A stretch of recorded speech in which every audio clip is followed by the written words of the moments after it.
Ladies and gentlemen, welcome to the 22nd online meeting and the second Rotary Ants Day of the Rotary Club of Makati for Rotary Year 2020-2021. I'm Rachel Harrison and I will be your moderator for today. And now to officially start the meeting, may I call on our President, Peter Manzano, to call the meeting to order. Thank you, Rachel. Good afternoon, fellow Rotarians, our lovely aunts and guests. I now call this 22nd regular meeting of the Rotary Club of Makati to order.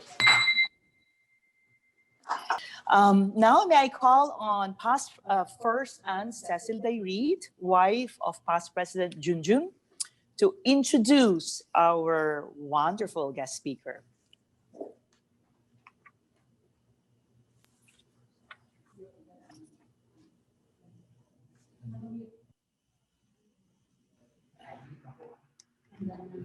Rotary,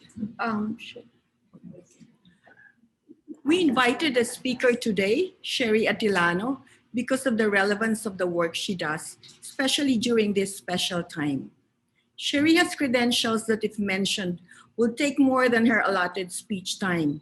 She's a young, very accomplished lady. Her belief is that Filipino farmers are world-class. She is young, having graduated in 2007 with a BS in agriculture, major in horticulture, specializing in tissue culture, magna cum laude from Visayas State University. Wow, that's a lot of cultures there. She started working with farmers at the age of 12, teaching them sustainable ways of farming after reading a book on it. While a student, she was awarded one of the 10 outstanding students of the Philippines in 2007. I know how difficult it is to get that award. I was a judge in one of those finals, and I was faced with a very tough competition, and judging was so difficult. After college graduation, she became a volunteer and full-time worker at Gawad Kalinga for 7 years. This is where I met her. She helped in the food sufficiency program of GK called Bayan Anihan, where 1,300 community farms were put up, impacting 60,000 families. She was also instrumental in the development of the GK Enchanted Farm as the center of social entrepreneurship. Some of you might be familiar with that GK Enchanted Farm. Cherrie has then, after that stint with GK, put up an agriculture-focused social enterprise, Agrea, seeking to promote sustainable agriculture and global food security. She will be talking about that later. For all of her work on agriculture, she was a recipient of several awards. I cannot mention all of them because that's going to be too many. The most notable include the Young Global Laureate 2014 by the International Youth Organization. For this, she had the chance to meet Pope Francis at the Vatican in the gathering called Overcoming Social and Economic Exclusion. In 2014, she was named by Rappler Philippines as one of the 4 Filipinas to watch. She was also chosen one of the top young leaders in the Philippines to meet US President Obama in a town hall meeting in Malaysia in 2015. In 2016, she was a recipient of the Towns Award, the Outstanding Women in the Nation's Service, and the Rappler's Earth Mover Award. In 2017, she was awarded as one of the inspiring Filipina entrepreneurs by what we know as the Go Negosyo. She's also one of Asia Society's 2017 Young Leaders. In 2018, she represented the Philippines in the UN General Assembly as a sustainability expert of the World Economic Forum.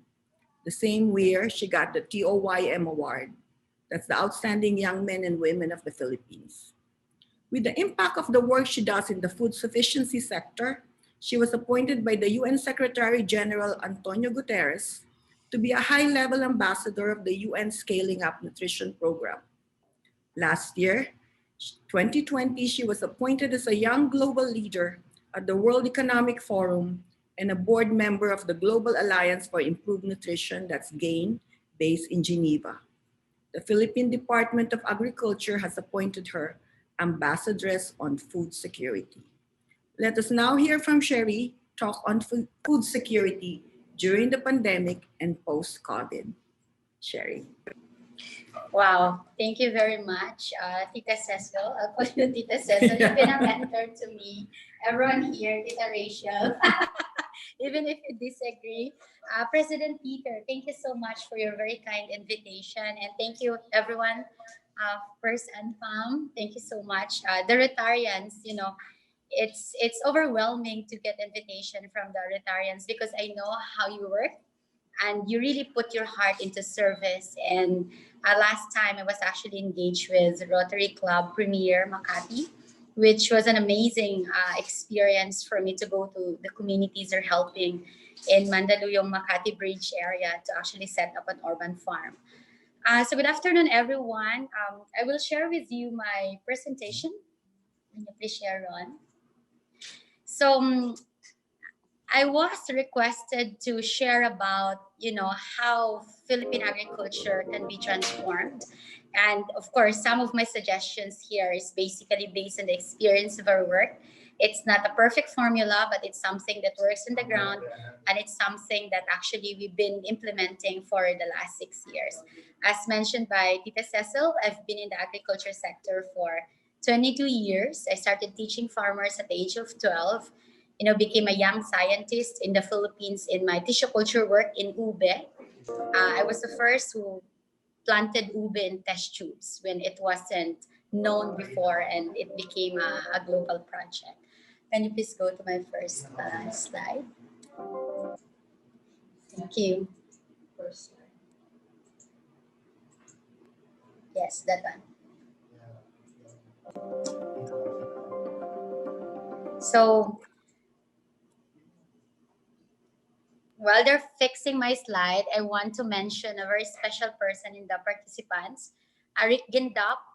Basically, Rick volunteered to design all our logo from, you know, branding Agria to Move Food Initiative to Agria Rescue Kitchen. He was like voluntarily doing everything from scratch when we started. So I titled my talk about ecology of dignity and innovative approaches and towards sustainable agriculture transformation. I guess this is necessary. It's because, you know, in agriculture, it's very, you know, it takes a lot of hard work. It takes a lot of effort. But for us in our work in the agriculture sector, it should not be so technical. So next slide, please. We are actually known for cultivation of human beings in our, you know, social enterprise Agria. It's an innovative, inclusive, for-purpose agribusiness that is founded on sustainable agriculture, fair trade, and replicable model of an agri-based economy. So I'm sharing with you this slide. It's because a lot of people would always say that agriculture is about cultivation of land, cultivation of crops. When we say agriculture about that, it's so transactional, it's so technical, and sometimes it inhibits the progress from the ground. So what we do in our company, why not we do cultivation of human beings? And what does it say? It's really building that ecology of dignity to our food producers and the stakeholders in a food supply chain. I remember 3 years ago, for 2 years, I was a consultant of the global CEO of Peninsula Group of Hotel. Every year, I spend 3 days of my time sitting with him 8 hours in his office in Hong Kong or in Turkey or in France just to really call out what he wants to be the most sustainable luxury hotels in the whole world. And when I was listening to the CEO running global Peninsula hotels all over the world, I asked him, why did you get me as your personal consultant? I'm 29 years old and, you know, I don't have expertise in F&B. And then he told me, because you have expertise in how you deal and put value on the farmers, put value on the cargador in the supply chain, and put value on how producers and consumers can actually, you know, be close together, shortening that gap. So that's what actually we do in ecology of dignity. Most of the time, we forget that the producers of the food in the food chain are actually the poorest and the hungriest. For me, it's a crime against humanity. And when I was listening to the report of our president today about feeding the hungry, for us in Agria, can you please go to the next slide? Feeding the hungry is about this one. The zero hunger, it's really about not only the physical hunger, but also the hunger to belong, the hunger of human being to actually be dignified, and the hunger of human being to be respected. And in the agriculture sector, you know, when you go to the farming communities, they produce the food, but most of the time they don't have food on their table. They're very poor, they couldn't send their children to school, and they don't have even decent toilet. Every time we hire a person in Agri as our employee, 1 week they need to immerse in the farming community, they need to live with the farmer and really go through how the farmer wakes up every morning, what time they wake up, how their family eats, how they go to their farm, and really dissect the needs of the society. So in our work, we're so big in zero waste also. So zero waste, it means not only in our operations on the farm where we teach farmers how to basically use all their farm waste into organic fertilizer and pesticides. And our business model actually goes into zero insufficiency. So since Agria's vision is to build the first one island economy in the Philippines, our goal is with 7,107 islands in the country, it's so hard to ship food. And during this pandemic, it's even harder.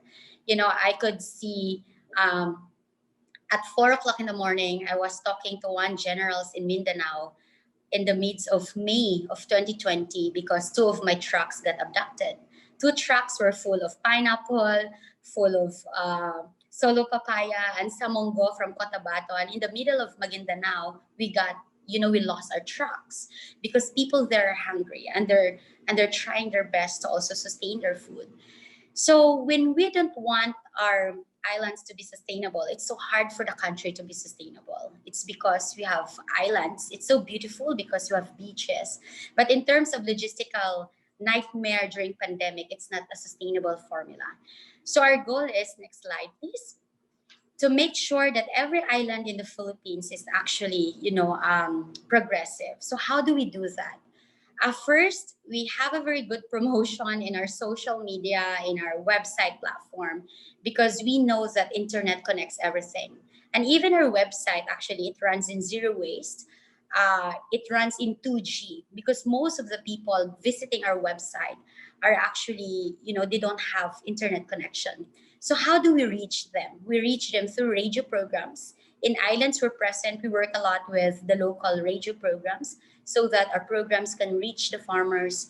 And we also train farmers and their young children to actually learn about computers. Next slide, please.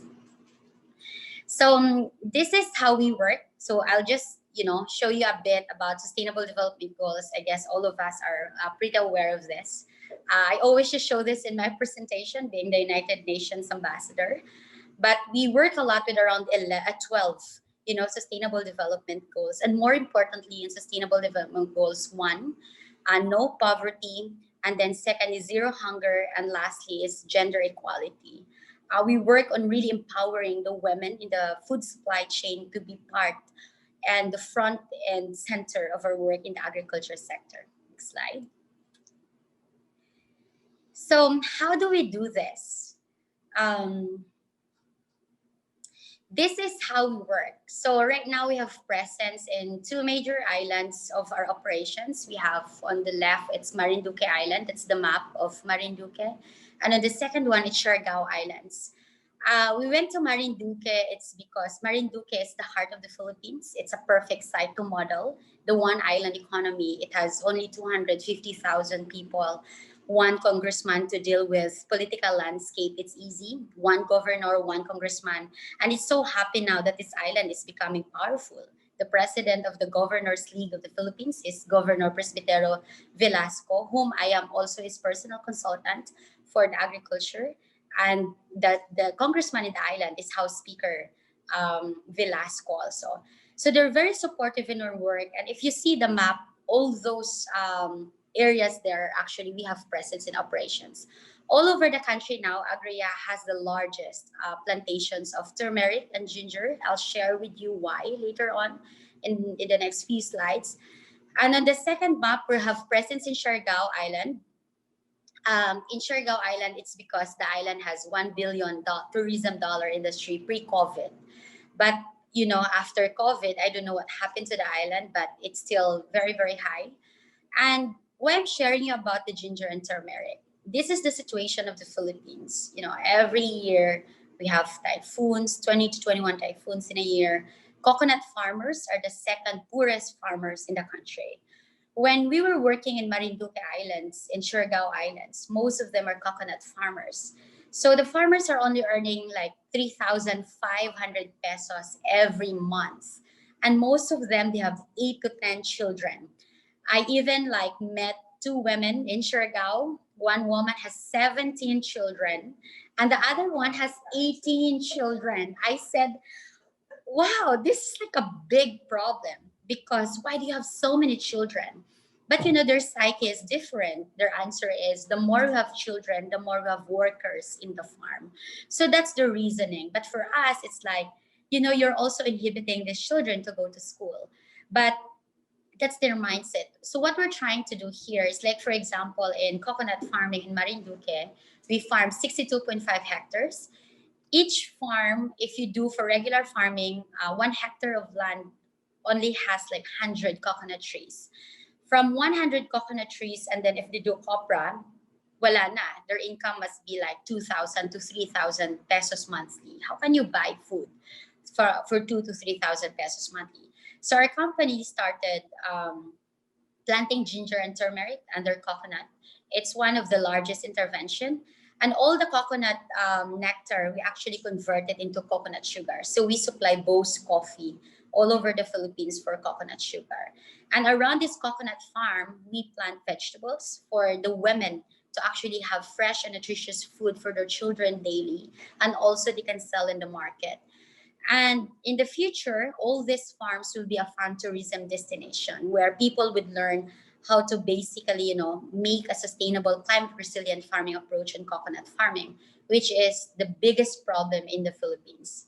Next slide, please.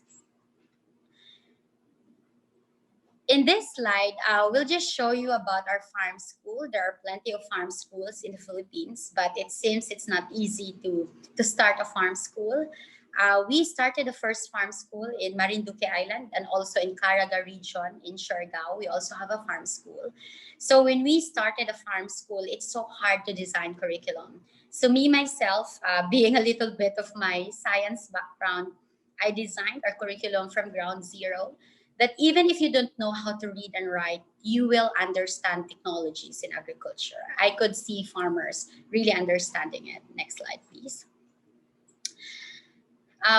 So this is our first batch of graduates in the farm. I always show these photos because we actually, it was against all odds. When a lot of young people are not interested in agriculture, 78% of our enrollees are young people in the farm. When their parents are telling them, "Huwag niyo akong sundin ha, huwag kayong mag-farmer kasi mamulubi kayo or maging mahirap kayo forever." But a lot of these young people stayed in the farm, enrolled in our farm school, and now developing and helping their parents. Second one, 55% of our enrollees are women. Most of them are cancer survivors and single women in the farming communities that really want to cultivate their backyard to sustain food. So why I'm sharing to you this, because this is the future of Philippine agriculture, where farmers are really now aging. And a lot of women farmers are going to be empowered to do better. Next slide, please. In this slide, I want to share with you that, you know, even that very simple kind of piece of paper, if you see on your screen, we capacitate farmers to dream for nation building. When you are asking the farmers in the Philippines, bakit mahirap yung magsasaka ng Pilipinas? They don't really know their contribution to our economy. They're not recognized for their contribution. So what we did, we developed a very simple formula on how to teach the farmers to dream for themselves. So it's like a layer of circles. Their dream for their sarili, pamilya, komunidad, probinsya, at bansa. During this practice, you know, and training farmers, it's so beautiful to see that for the first time, the hand of this farmer, he's 78 years old, and it's his first time to actually sit there and dream for himself that he never dreamed before. And he started farming at the age of 8. Next slide, please. And we're really in the business of transformational. This is my life on our farm in Marinduque and also in Siargao. On the left picture, that's Tatay Pilo. He went to our farm before. He couldn't stand straight because he's the most bullied person in the barangay. Every month, he's in the hospital because a lot of people are tripping on him. Tinutulak siya sa kanal kasi he doesn't know how to read and write. So when he was working our farm, I told him, Tatay, pwede po bang 5 p.m. you come to my office and I'll teach you how to write your name. So right now, Tatay Pilo has social security system, he has Pag-ibig, he has PhilHealth, and he has cell phone, he has a Facebook account, and he's also teaching in the vermicomposting facility of Agrea, and he graduated with national certification in TESDA. On the right side, that's Tatay Longhino. I really want to tell their story because he's 78 years old, started, farming at 8. And this is his first time to really know how much income he needs to sustain his family. So if you see in that piece of paper, we designed this little bit of activity for them. They have this champion cup where they put how much income they need to survive in a month. And on the ladder going to the champion cup, how many activities and what are those activities present in the farm they need to do to actually meet that income. This very simple piece of paper, they're life changing, because the farmers now are knowing how much they need to survive, and more importantly, they send their children to school. Because the reason being why their children are not in school, they're afraid to enroll their children because they don't know how to read and write, and they're afraid to fill out forms during enrollment. So by empowering them, now they're accepted in hospitals, even in Marinduque, and now they're dignified individuals, and now they're become farmer leaders. I'm sharing to you this. It's because as much as we are enjoying the comforts here in Metro Manila, in Makati, these are the real stories from the ground that we're really trying to help. And more so during this pandemic, it will be more difficult to them. Inequality is real, and there really a lot of them are suffering. Next slide, please. So I want to share with you this a little bit of insight. Philippine population now is around 110 million. And in this picture, you could see a family of how many children, right? So I don't want to discuss about population control because that's another topic. It's not my expertise, but I just want to share with you this. Because our population is insatiably growing and our agriculture should also grow. Next slide, please. However, during this pandemic, there are 7.6 million families in the Philippines who are reported with involuntary hunger.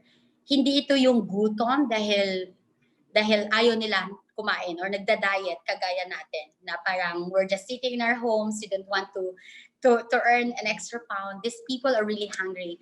I remember last November, we donated 1,000 food meals in Payatas. Agria adopted this this community in Payatas. We were giving food there, and a lot of children were like telling me, Ate, salamat po sa pagkain. Sabi ko, bakit naman ang tuwa-tuwa nyo? Kasi po ate, 3 days na po kaming umiinom lang ng tang, ng juice. Kasi yung tang, tinitimpla nila na family, and then, 1 pitcher of tang, yun lang yung iniinom nila just to sustain their hunger. So when I was there, I was like, oh my goodness, all of us, we have a choice not to eat. Sometimes diet, but these people, they're involuntary hunger. And this is a very big problem in the Philippines because hunger and malnutrition are both human rights and economic issues. But more importantly, it is also a threat to social security. Last January 5, I was mobbed in Greenbelt. They stolen my bag and my cell phone. And sabi ko, among all people, I'm in Greenbelt, I'm walking in Greenbelt, and ninakaw yung gamit ko. Sabi ko, wow, people are so gutom. And then I talked to the security guard of Greenbelt, I reported the case, and then they said, ma'am, halos po araw-araw may nakawan kahit sa simbahan ng Greenbelt. Sabi ko, wow, people are hungry, and this is an alarming issue. But what is the most alarming issue in our economy? Our people now are malnourished. So it means we have a malnourished human capital, and that is not a good foundation to have a solid economy. So this is a double whammy, the economy and the social issues. I remember also in April, we were working with Forbes Association. We actually, sold them 20 tons of mongo from our farms in Cotabato. And I was asking the officers of Rotary, right? Why are you getting us munggo? And I must mention, if nandito si Charlie Rufino, Charlie, thank you for your support. I know you're part of this. Charlie was like so generous enough to take care of all the urban poor around Forbes. And then I was talking to some of the titas in Forbes. They said, kasi pag nagutom sila, talagang delikado. You know, the social security is a major problem. Next slide, please. And this is now what's happening in our agriculture area, right? You saw the population is excessively growing. The hunger and malnutrition is doubling in number, and it's also causing a lot of domestic violence, actually. But this is our farmer communities. They are poor, they're aging, they have very low educational attainment, and our farmers are endangered species. You know, a lot of young people are not interested in agriculture. And I always believe in this Polish proverb, when the farmer is poor, so is the whole country. And that's the reason why the Philippines is poor, because we really neglected our farmer. And I think this is the time that during this pandemic, lahat gusto nang maging plantito, plantita, and trying to discover they have a piece of land somewhere and they want to go there and retire. I told this story to our farmers. Sabi ko sa mga farmers namin, alam niyo po ba tatay, yung buhay niyo ngayon na pagiging magsasaka, pangarap to ng maraming executives sa Makati. Palagi ko silang tinatanong, Cherrie, pag nag-retire ako sa bank ha, bibili ako ng farm somewhere, tulungan mo ako to develop a farm. So sabi ko sa kanila, yung buhay nyo ngayon na may farm, pangarap nila to. So you need to really make it more efficient para, you know, you're really living in your dream already. Next slide, please. So when we were going around Manila since March because of our work in Move Food, which I will be explaining in a while, I always see this picture on the road. Patay na sa gutom di sa COVID-19. The threat of hunger is as real as the threat of COVID-19. Next slide. It's really, really true. Why? But then the farming communities never failed us, right? So grabe yung disconnect. You know, so many people are starving in Metro Manila. The food cannot be brought to Metro Manila because of checkpoints. But then the farmers, they also have huge problem. They have massive production because during the lockdown in March, it's also the height of harvest season. So walang mapuntahan yung mga farmers. But farmers never failed us. I think, you know, Tita Rachel would agree this to me because you're working with farmers. We had so much produce. I remember kaing-kaing ng mangoes, they don't know farmers field. So there's always hope in the agriculture sector. Next slide, please.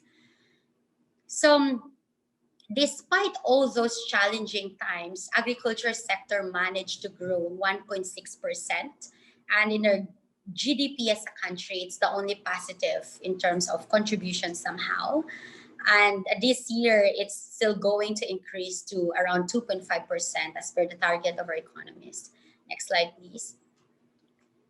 So what happened to that?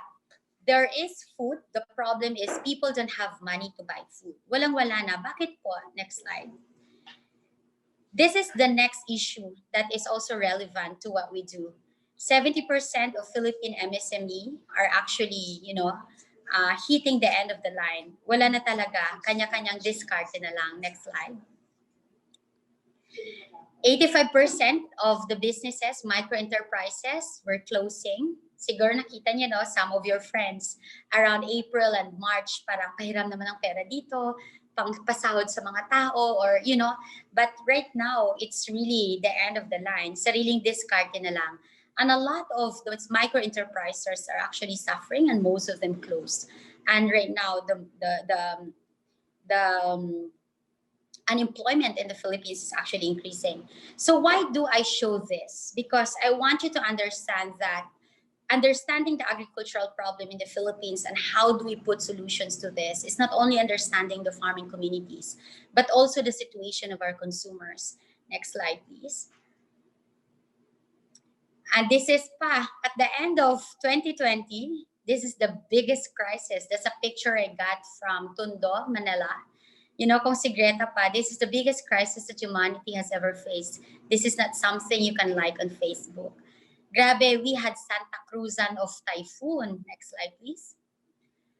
And with that Santa Cruzan of typhoon from Role, Quinta to Ulysses, we lost more than 7.6 billion pesos. So right now, you say na ang mahal naman ng petchay, that it's 50 pesos per kilo. When you go now to the supermarket, it's 200 pesos per kilo. Presyo ng baboy, 400 pesos per kilo, right? And lahat nagmahal because there was no planting and growing happening for the end of the quarter. There was volcanic eruption, COVID, and this Santa Cruzan of typhoon. Imagine the damages in the agriculture sector. However, though, despite that damages, the farmers who were included in the marketing during the pandemic were actually benefited. Next slide. So I'll show you what we did during the pandemic. Can you please play the video? Thank you.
So that simple solution that we did during the pandemic was captured with the World Economic Forum. And right now, the United Nations is actually documenting it, and it will be translated to 4 languages so that it will be a best practices that will be adopted, in different countries. And nakakatuwa po because it's a Filipino, it's we the Filipinos who actually started it. And right now, other countries are trying to adopt this model. Next slide, please. So what we did with that, we launched this Move Food. Thank you, Rick Gindap, who's in the participants, actually designed our logo. We're launching our Move Food grocery soon because why we need to launch a Move Food grocery? Next slide. From helping one pineapple farmer who called me during the pandemic, sabi niya, ma'am, kailangan niyo po akong tulungan how to market my 15,000 pineapples because I borrowed money from the bank to pay the tuition of the first graduate in my family. My daughter is the first to finish in university in the entire history of the clan. And I said, "Bao tatay, grabe ang hirap naman ang binigay mo sa aking problema, to pay your debt and to graduate your daughter." So we helped this one pineapple farmer. It was only him. It took us 13 checkpoints from Tanay Rizal to bring it to Makati and sell. Every day I was carrying pineapple, and then we sold more than 15,000 pineapples. Next slide. And from that one pineapple farmers, we helped 28,122 well-documented farmers all over the Philippines. From Apayao to Cotabato, we saved more than 191,000 kilograms of fruits and vegetables. I say we save kasi pag pinabayaan lang natin to, nabulok to sa mga farmers. I remember one time, there was like a lot of shipment coming from Jensan, and I was calling Solid Lines to actually help us to ship it in Manila. And we're also in conversation with Cebu Pacific on how to bring all this produce in Metro Manila. And during also that pandemic, I wrote a letter to the Secretary of Agriculture on how, we can create a task force to actually, help in doing this. Second one, next slide. We also launched the Agria Rescue Kitchen. This is to help women kaysa mabulok yung mga pineapples and mangoes. We converted them into jams. We actually partner with Margarita Forest for Chibo So if you see now, it's available, tomato sauces of Chibo. We saved 12 tons of tomatoes from Benguet, Nueva Vizcaya because of that partnership. So this initiative, ARC, it will be a food bank in the future. So we can definitely partner with Rotary Club on this. In food bank, we want to actually create a warehouse and a kitchen where a lot of this produce are converted into food that we can donate to people who lives in the cemetery, people who lives, in very, very poor communities. Next slide, please. So we also have programs for our women. We call it Forward, Finding Opportunities and Roles of Women in Agriculture and Rural Development. This is one solution. If you see in the picture, we're teaching women how to plant rice without water. That's black rice, still meeting the target, the highest yield. And we convert the women into scientists. If you see that, they're measuring the rice, they have notebook and a pen, and they teach other women to be farmer scientists in their fields. Next slide, please. We also have a lot of programs for women in the farming communities. If you want to, in Rotary, if you want to do sustainable ways and how to help these women, sometimes it takes a little room and a processing to actually make them more productive. So for this, for example, it's a little bit of support. We bought some facilities for the women, and now they're really earning income. Their husbands are working in the farm, and the women are processing the produce. Next slide, please. We also have a lot of programs with the Department of Agriculture. So last time we partnered with MPIF, with MVP group of companies, to actually download, grow kits all over the country. This is with Secretary William Dar. Next slide. This is sample, we did grow kits. It's the Fanigang, Leafy La Vida Loca. This is in partnership with Makati Premier Rotary Club.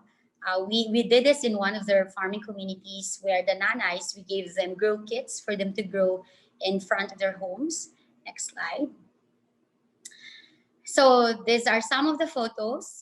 Some of these women are in relocation sites in Bulacan, in Laguna, in Cavite, that during the pandemic, walang-wala talaga silang makain. So we help them to grow their own food aside from, of course, the normal donation. I always believe in feeding program, but it's not sustainable in the process. But teaching them how to grow their food is more sustainable. Right now, I'm included in the groups, Facebook groups of these women. Every day, I'm so happy to receive they cook sinigang with kangkong from their garden, or they cook their home food from what they planted, and they want more. So we deployed more than 2,000 grow kits to some urban poor communities to actually grow their own food. Next slide. So we call it #pandemic. But this is another project. We're working with Netherlands Embassy and French Embassy right now, and the office of 10 congressmen in the Philippines. We're pushing for Magna Carta of Rural Women to unlock investments, from local government units to actually support women in the agriculture sector. Next slide. And this is also very powerful tool. If we talk about sustainability on some projects that you may think to do in the future, there are so many young people in the farming communities. They just don't have the facility to create change. So some of this youth, we train them, we provide them with computer or laptop or cell phone to actually, help their parents to market their produce through social media. We also help them connect to a lot of online marketplaces right now on how their farms can actually have market. Next slide. This is a project close to my heart. I started this with the support of President Obama since 2015, and the last administration just stopped it. But now with Biden, we will continue again. President Obama gave us funding for 3 years running it. We launched Marawi Seeds out of Marawi Siege. So these are women, Muslim farmers who basically the land where they usually go every time there's war, they're starving there. And now they converted around 20 hectares of land into organic farm. So these women set it up in Marawi. And then we also have 29 farms now in Zamboanga del Sur. and Zamboanga del Norte, actually Zamboanga Peninsula. And we also have farms in Sulu and Basilan, because of War Zones to Farm Zones program that we're doing for the youth and the women. So if you want to talk about, sustainability project, all of these best practices we can actually put together in some of your areas of your preference or in some existing communities that are actually needing help. Next slide, please. So just a little bit of recommendation how to bounce back better. This, almost I'm closing to my presentation, and I see a lot of questions in the chat. A pro-Filipino farmer approach, please, let's help our Filipino farmers, because all the more, if we will not help them as consumers or as business people, it will be so hard for them.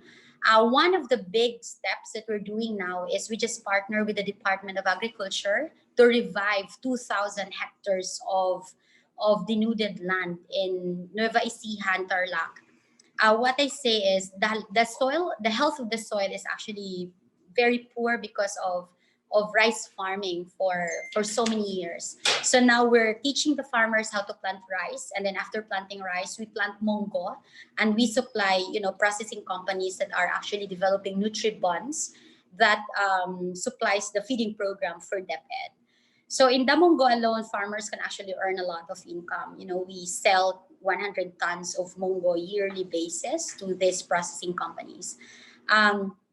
So investment of farmers, we still have a lot of need in the investment of farmers, increase productivity and competitiveness, and lastly, climate resilient cropping systems, diversify and mechanize sustainably.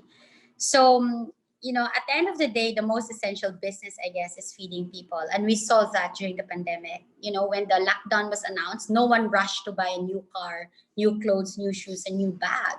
Everyone, including myself, I think all of you, rushed to the market and the supermarket to hoard food, because we don't know when the lockdown would end. So at the end of the day, feeding people, which is based on agriculture, is actually the most essential.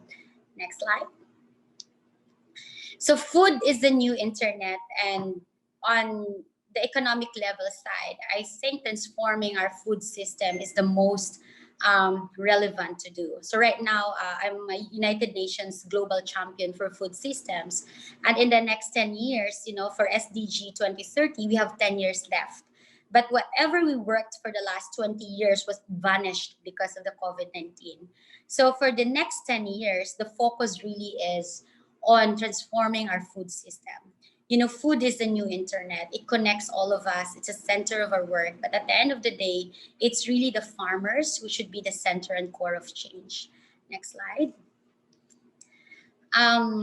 This is my last slide. So most things except agriculture can wait. Thank you so much. And I'm so happy to entertain questions. And there are actually questions already in the chat box. Maraming salamat po. Thank you, Cherrie, for that very, very inspiring talk. Seriously, I'm also a farmer, so I totally agree with a lot of things you said.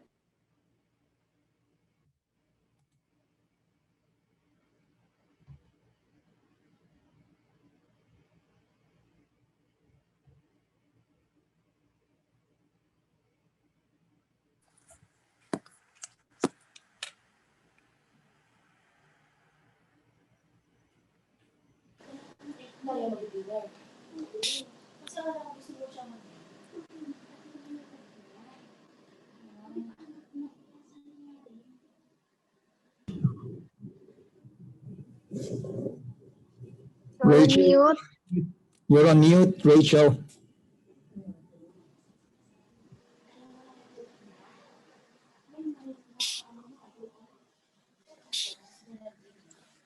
Hi, Tita.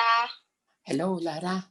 Paano kaya tayo mag-aaral na kailangan ba kasi yung iPad ko, Is that okay now? pinalabas Yeah. ko na yung Microsoft Okay. na, tapos All may right. Excel. So can I ang just thank Cherrie communication ba again for that natin, very, very kahit inspiring i-open ko yung talk. Zoom I ko don't doon know sa why I was kabila, on mute, but let's say sa as phone. I can totally Tapos relate with tuturuan mo ako everything ganon. you said. Kasi mahirap Number isa one ba question is from First ganun ba? O Antano. pwede rin How naka-Zoom do you tayo, tapos design a same curriculum for farm same schools, gadget, considering the tapos characteristics of the soil and environment are different from area to area? Is the curriculum area specific and includes topics on how to convert produce to peso? Thank you very much to that beautiful question. Miss Anne, was that Miss Anne? Yeah. I Miss Pam. I see you. You're in front of me. Thank you so much for that very beautiful question. So how do we design our curriculum, right? So for example, in Marinduque Island, we design it based on the basic need of the farmer. So we work a lot with rice farmers, who are the #1 poorest farmers in the Philippines, and then the coconut farmers, who are the second poorest farmers in the Philippines. So from there, we design curriculum on how to utilize technologies by planting, high value crops in between coconuts. So we develop curriculum out of that. It takes a lot of trial and error on our part, but we include the farmers in the curriculum making, so that we know that in the development of the curriculum, they already know that, they can apply it on their own. And in terms of soil, definitely we consider, so we use, the pictures there of women scientists, right? They're actually taught how to even measure soil moisture and soil, fertility. And we partner with the University of the Philippines, Soil Science Laboratory, for all our scientific research on the quality of our soil. So after that, we teach the farmers on how to provide recommendations, and everything is documented, so that we make it into a curriculum. And then once the curriculum is done, we partner with Agricultural Training Institute of the Department of Agriculture and TESDA for national accreditation. So all the curriculum that we develop in Agri are actually accredited by TESDA and ATI. So it means these are not simple technologies, but these are really like accepted technologies. In Siargao Islands, we also provide different intervention. Most of the intervention and technology is also based on the market. So for example, in Siargao, it's a different setting compared to Marinduque, because Siargao we have 187 hotels and restaurants we partner as our clients. From there, we usually design curriculums on what are the needs of the clients. It should be market oriented, or else we will not be sustainable in our business. So we ask the restaurants, what are your needs? For example, if they need salad greens. So we design curriculums and technologies that the farmers can actually grow lettuce, arugula, and other high value crops, vegetables, so that when the farmers will plant, they have a sure market. So that's how we design it. It needs to be circular economy, but at the same time, very consultative kind of process, because we don't also want to teach farmers curriculum that they don't have a market after when they harvest. So it's like, giving them false hope. So it's a very complicated process, but it's very inclusive and participatory approach in developing the curriculum. All right. Thank you very much for that answer, Cherrie. The next question is from PP Junjun Dairit. The 2021 national budget is 4.5 trillion. The Department of Agriculture is only getting 75 billion, or measly 1.67% of the total national budget. Have you thought about how much the Department of Agriculture should get to boost the development and growth of Philippine agriculture and the prosperity of the farmers? Wow, I love this question so much. Surgeon June, I'm actually an agricultural economist, and I sit in the National Agriculture and Fisheries Council. Last Thursday, this is our discussion, because the ideal budget allocation for the Department of Agriculture annually should be 9 to 10%. However, for the longest time, the DA, with the pressure of feeding 110 million people, is actually just getting less than 1%. It just so happened that this year, it reached actually 1.67% because of its positive performance last year. So, but if we really need to boost our agriculture sector, 9 to 10% of our national budget should be dedicated to the Department of Agriculture. So that's the bottom line, and it's still a push to do. And hopefully, later on some government leadership, especially in the presidential level, can see that importance because it will really create a dent. But aside from that, despite increase of budget, if the government leadership on the Department of Agriculture is not good, the budget will just still go to nowhere, right? It will still not go to farmers. During this pandemic, I really have a high respect to Secretary William Dar of the Department of Agriculture because he has the most amazing programs. He knows the direction of DA, and for the short time that he's the secretary, he immediately provided framework and roadmap for agriculture that actually help also in the increase of the budget. So yeah, but bottom line should be 9 to 10%. Thank you. Thank you, Cherrie. I realize that there are actually some people who are raising their hands.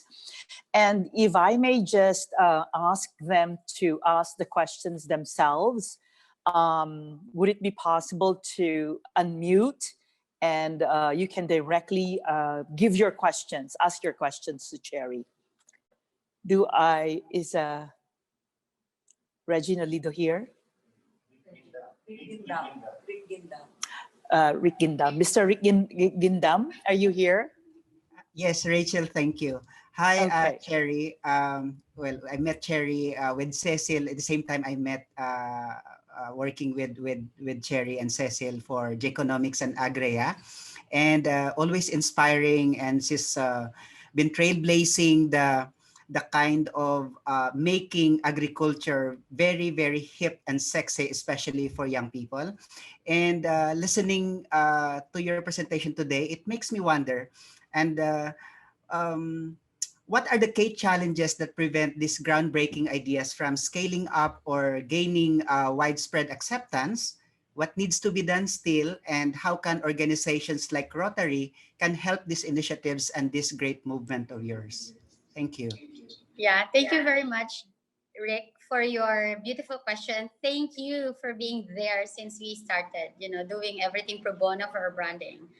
And sometimes a lot of people say, talaga bang agriculture company kayo? Kasi ang ganda-ganda talaga ng logo nyo, ang ganda-ganda ng branding nyo.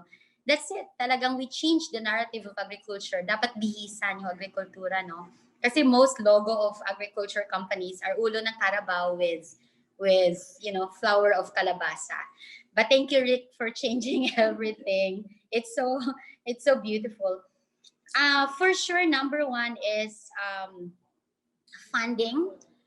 We have beautiful projects actually, but it's always the funding that is missing. Because what I observe, even if we apply sometimes, for funding from local CSR companies in the Philippines, they would always say that, oh, you're in agriculture sector. We don't, sometimes we're so detached from the agriculture sector. So a lot of them, they just want to do feeding program or they just want to do donations. But for me, I think we need to really shift our mindsets to what is sustainable. If you want to do feeding program in the long run, maybe Rotary can adopt like a farming community near Metro Manila so that, this farming community have like a sustainable livelihood. And if the Rotary will do feeding program, the produce from this farming community will be used for feeding program in Metro Manila. So I'm actually toying around this idea with some groups in the League of Corporate Foundation, where a lot of them are now ubos na, no? You say the donation fatigue is really real. A lot of people are, ay tapos na, parang ubos na yung pera namin. But then if the donation fatigue is there because a lot of interventions might not be sustainable. So we need to really look on not band-aid solutions, but really clear interventions. So for me, we are working on a partnership with BPI Foundation, where out of 28,000, 300 farmers that we helped last year. Imagine for 5 years, we only been working for 2,000 farmers. Pandemic happened, for 10 months, we worked with 28,000 farmers. It made us now work with 30,000 farmers all over the country. So I'll cite an example. Right now we're working with BPI Foundation on how this BPI Foundation actually will help us develop a farming community in Laguna and a farming community in Tarlac. so that this farming community will be like a farm tourism destinations that later on they can bring BPI employees for retreat, for like a farm tourism experience, and also the children of their employee. But at the same time, while they're giving programs for the youth and the women and the farmers there, they also want that later on their employees can order produce from Agria through these farmers. So alam mo yon, parang there will be a supply from this farming community, so like BPI Foundation or Ayala employees in the future. So this is like one of the example. And when Rotary Club Makati, maybe Cherrie, can we adopt a farming community somewhere in Bulacan or in Pampanga? And this is like our sister farming community. We're working here in Makati, but then we know that we're helping some farmers in Nueva Vizcaya or some farmers in Kalinga, Apayao. And another one actually is we're working a lot with farmers in Isabela. These are women farmers that they converted 60 hectares of denuded forest, so bahana. So we asked them to plant black rice. And right now, yesterday, they delivered 25 sacks of 50 kilos of organic black rice to us.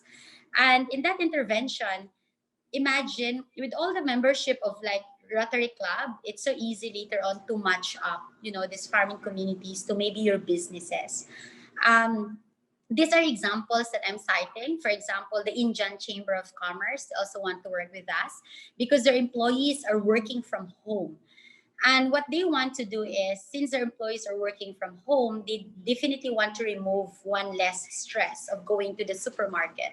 So our goal with the Indian Chamber of Commerce is to basically sign up their companies through Agria and through the Move Food Grocery. Weekly, their employees will definitely pay for a grocery that is 30% cheaper than the supermarket, because it's sourced from a farming community, but it goes straight to their employees, right? After this, I have a meeting with Microsoft and IKEA, because IKEA, we've been working for 2 years. They're opening a big mall in Pasay. But with Microsoft, they're signing us, their employees also. So what will happen is that Microsoft is working with us to adopt some farming communities. And these farming communities, whatever they produce, it will be delivered to the employees of Microsoft. But it's not Microsoft company paying it. It's their employees with disposable income.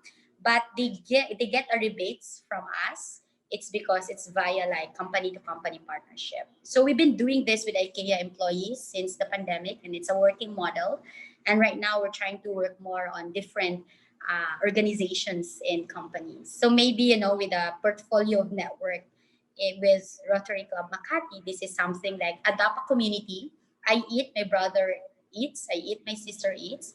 Adopt a community, and this community will feed your employees. It's really shortening that gap. And you as a business owner, it's a good CSR program for your employees, at the same time helping the farmers. So it's really leveraging this kind of network. That is fantastic, Cherrie. This is one of the reasons why it's so inspiring to talk to young and beautiful farmers like Cherrie, because there are so many wonderful ideas that I'm sure a lot of the Rotarians are listening to, and they can also adopt, some of those programs. But just listening to Cherrie is really so inspiring. I'm a farmer myself, and I know how difficult it is. But if you have leaders who are really so determined and so passionate to move our agriculture forward to feeding a lot of the people, it can be done. So let's move on to our next question from PVP June Obong. We learned that part of the increase in pork and vegetables was due to additional passage fees of delivery trucks in between municipalities and government requirements for vaccination of hogs versus flu virus. Not sure if this is answerable by yes or no, but here you go, Cherrie. I love to answer that question because the price of pork and the freeze pricing was just released on Monday because of our meeting last Thursday. Actually, honestly, there was a huge discussion why the price of pork is 400 pesos. But based on research by Agricultural Statistics, including all the costs from what COVID effect was in the supply chain, the Asian swine flu in the supply chain, the volcanic eruption and the typhoon. The price of pork should only be 320 pesos per kilo. So moments like this, hopefully, the traders, they will be more aware on how they will price the pork, because yung mga ordinaryong Pilipino that they only earn by daily wage, umaaray na sa presyo ng pagkain. So there's still manipulation of trading happening in the process, but hopefully it should be regulated. So I think we push that issue to the president to actually put it, because even if you have checkpoints and restrictions, the checkpoints and restrictions are not really, getting money from you, because it's like the same permit that you're getting in the provinces you get. But the farm gate price, where the vegetables and the meat are actually coming, are still the same. So it's really how much the traders are getting. That's the issue. So last Monday, the price freezing was actually released because of this issue. All right. How interesting is that? Okay, question from Rico Colaiko. Are farmers encouraged to use chemicals such as Roundup? This one single herbicide has been found to induce negative health effects on humans. Does the program help farmers use alternative forms of planting other than fertilizer-based farming? Oh, beautiful question. In our company, Roundup is banned because it's not healthy. It's denuded a lot of lands and forests in the Philippines. So what we do in our technology is basically we design technologies that the farmers can actually make their farm waste as their organic fertilizer. So like, for example, in rice farming, when the farmers are harvesting their rice, they're not allowed to burn. Dapat hindi sunugin yung rice straw. We teach them technologies on how to convert the rice straw into fertilizer, so that when they plant it again, when they're going to plant for their next cropping, they just put it in their soil, and they save around 10 to 12% from their cost of fertilizer. So there are so many interventions we're trying to do. We're also partnering with some poultry farms in Batangas on how to actually, convert their poultry waste into organic fertilizer by, using Australian-based inoculant to remove the antibiotics present in chicken manure.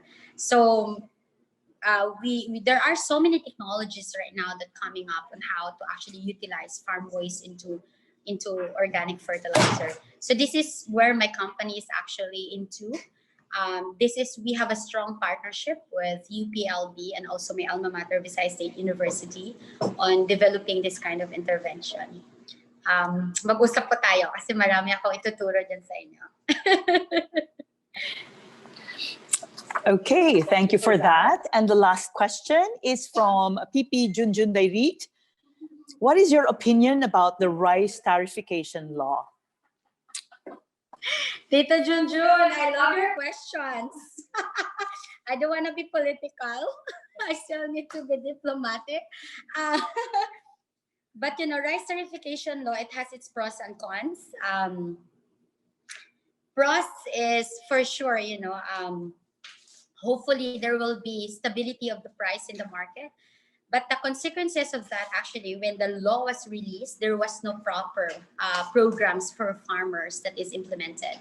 So parang, when the drop of pricing from importation of rice came in the country, lugi yung mga farmers sa Pilipinas because they were not prepared first. So hopefully it's like one of those policies that we still need to consider first before even entering in that kind of of law, that our farmers should be prepared.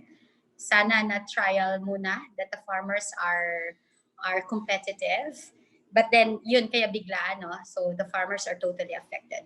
But in the long run, I think we can see the effect of rice tariffication law, which is good in the next 5 to 7 years. But that the first 5 years, it's a really big suffering to our farmers. So that's why we need to really ask that 1 billion to 5 billion yearly tax from importing rice to really go back to farmers, because the promise is every year 1 to 5 billion of tax will go to really empowering and enabling our farmers, investing in farm machinery, rice drying facility, and good seeds for our farmers. So hopefully that 5 billion will not disappear. So that's actually what we are hoping for. Great. Okay. Now,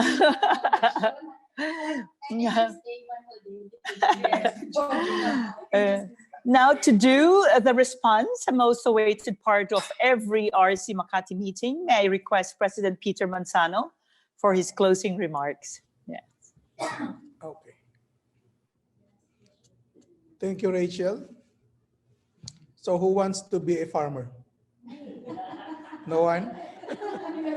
Well, many artists, painters like Amor Solo have made the farmers' activities in the farm, like planting rice, gathering fruits, or just plain eating lunch as the subject of their paintings. It was a fresh sight of nature and the relaxed life in the rural areas.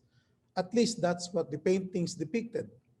But the reality of it is that to be a farmer means hard labor. As a kid, my father brought me and my siblings to the farm for us to understand what farming entails. For me, it was fun. Fun because it was a good excuse for me and my siblings to go out of the house and ride the carabaos in the farm, climb the trees to gather fruits, and to run after the goats, chickens, and ducks. But to the farmer and his family who work on the fields, I bet it was hard labor for them. There's no fun plowing the fields barefooted with the carabao in front of him, dragging that sharp metal just to prepare the field before planting the seeds. There's no fun being under the sun for hours, working on the field that no farmer can claim to be a mestizo with all that dark melanin pigments all over his skin. There's nothing in a farmer's life that inspires even their children to continue such way of life. Since then and now, has there been a significant change in the life of the common farmer? Well, not much. The farmer's life is still characterized by poverty. Of course, our PP Freddy Borromeo is the exception. And yet, we all know how important farming and agriculture are to our economy. In fact, agriculture is supposed to be the competitive advantage of the ASEAN countries as a trading bloc before the World Trade Organization. Food security is a big issue, and this was highlighted during the time of the pandemic. In November last year, the director of the World Food Program issued a warning that 2021 is going to be catastrophic. The world will experience extreme famine because of the pandemic. Hunger is a real issue, as explained to us earlier by our speaker. In the last quarter of 2020, the UN Food and Agriculture Organization forecasted that the number of undernourished people will increase by up to 132 million, while the number of acutely malnourished children will rise to 6.7 million worldwide due to the pandemic. The good news is that during this period of pandemic, we have seen how many people, including big businesses, have gained interest in farming and agriculture. And it's not just because farming to some has taken away the stress caused by the pandemic, but there is really much joy to be found in growing one's own produce.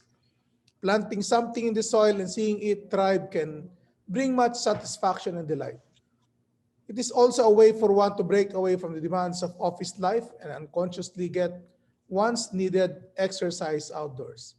So how do we negotiate the gap between farm fantasy and reality? Earlier I asked who wants to be a farmer. Let me rephrase that. Who wants to go into farming or agricultural business? Now that question can change one's perspective as regards farming, for it now focuses on the potential of farming and agriculture. But we cannot do farming the same way as before. There's nothing sexy or glamorous about hard labor. Farming has to be treated as a business that can be scaled for greater productivity. Farming should not be seen only for a family's subsistence, though it takes care of one's daily food requirement.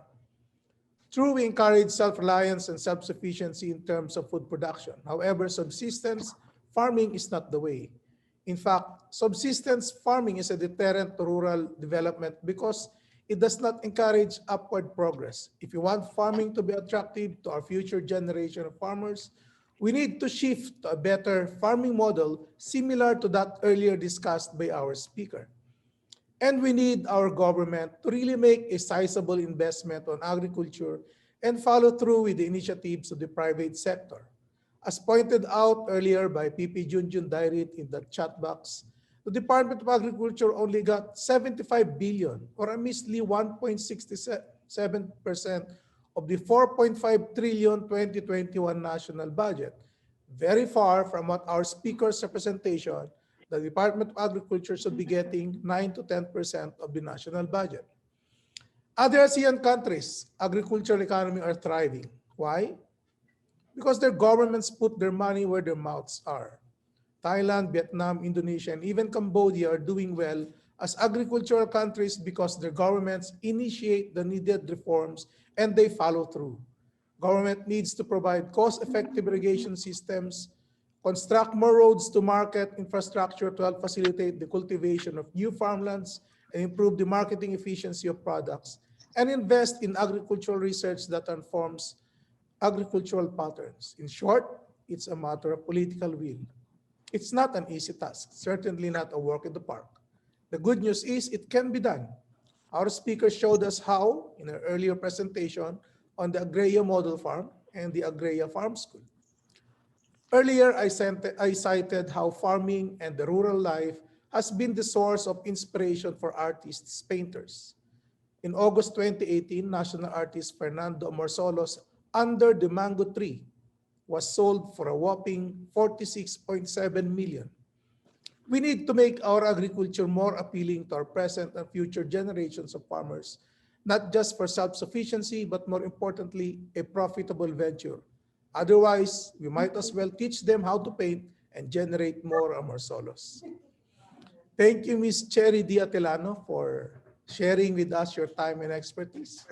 Thank you for sharing with us your valuable insights on transforming Philippine food security in the post-COVID world. On behalf of the Rotary Club of Makati, our lovely aunts, our district governor, Chacha Camacho, the other Rotarians from the different Rotary clubs in our district, especially to my classmates, the Perfect Vision presidents, our Rotary actors, and all the other guests in attendance, please accept our heartfelt gratitude for taking time in being with us today. Thank you. Again, Thank you, Chair. And as tokens Thank of you our very much. appreciation, no, wait, I'll give you muna. Thank I you, would like Cherrie. to give you a copy of our 50th anniversary coffee table book, which contains our 50 years of community service and fellowship. Yeah. Together with our bottle of red wine.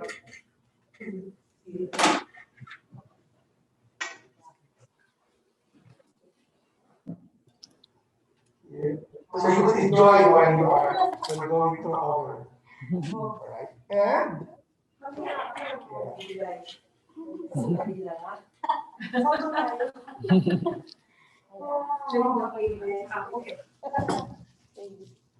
Thank you very much. See, yeah. Pwede. Sama po sila. Sama po kayo. Oh, sama kami. Hi, Yvonne. Hello, Yvonne. Where is Yvonne? Hi, Yvonne. Parang may ilaw kasi yung...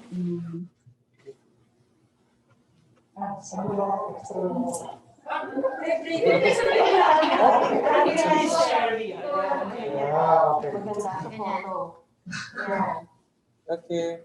1, 2, 3. One more.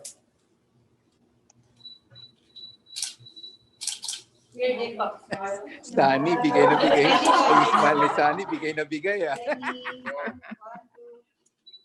I want to be a painter. Talagang bigay na bigay yung smile ni Sunny. Ah. Gusto ko, painter ako eh. yeah. Okay. Before we adjourn, may I ask each and everyone to open your cameras for our group pictures? Andiyan na ba? Sige. Cancel mo sa akin. Okay, 1, 2. One more. Walang kumikilos ah. Pwede ba huminga naman kayo? 1, 2. Hinga naman, hinga. One last. Okay. Okay. Okay, thank you. Okay, thank you. Thank you. Thank you. Thank you. Bye-bye. Thank you. Thank you. Yvonne, Thank you very much, President Peter, for that very enlightening, interesting, and very realistic response. We've now done with the photo Hi, opportunity. And Hi, may I Louie. now ask President Peter to officially adjourn the meeting. Yeah. Thank you, Rachel. This 22nd regular meeting of the Rotary Club of Makati is now adjourned. Yes. Thank you. Well done, Press Peter. Well done. Thank Well you. done.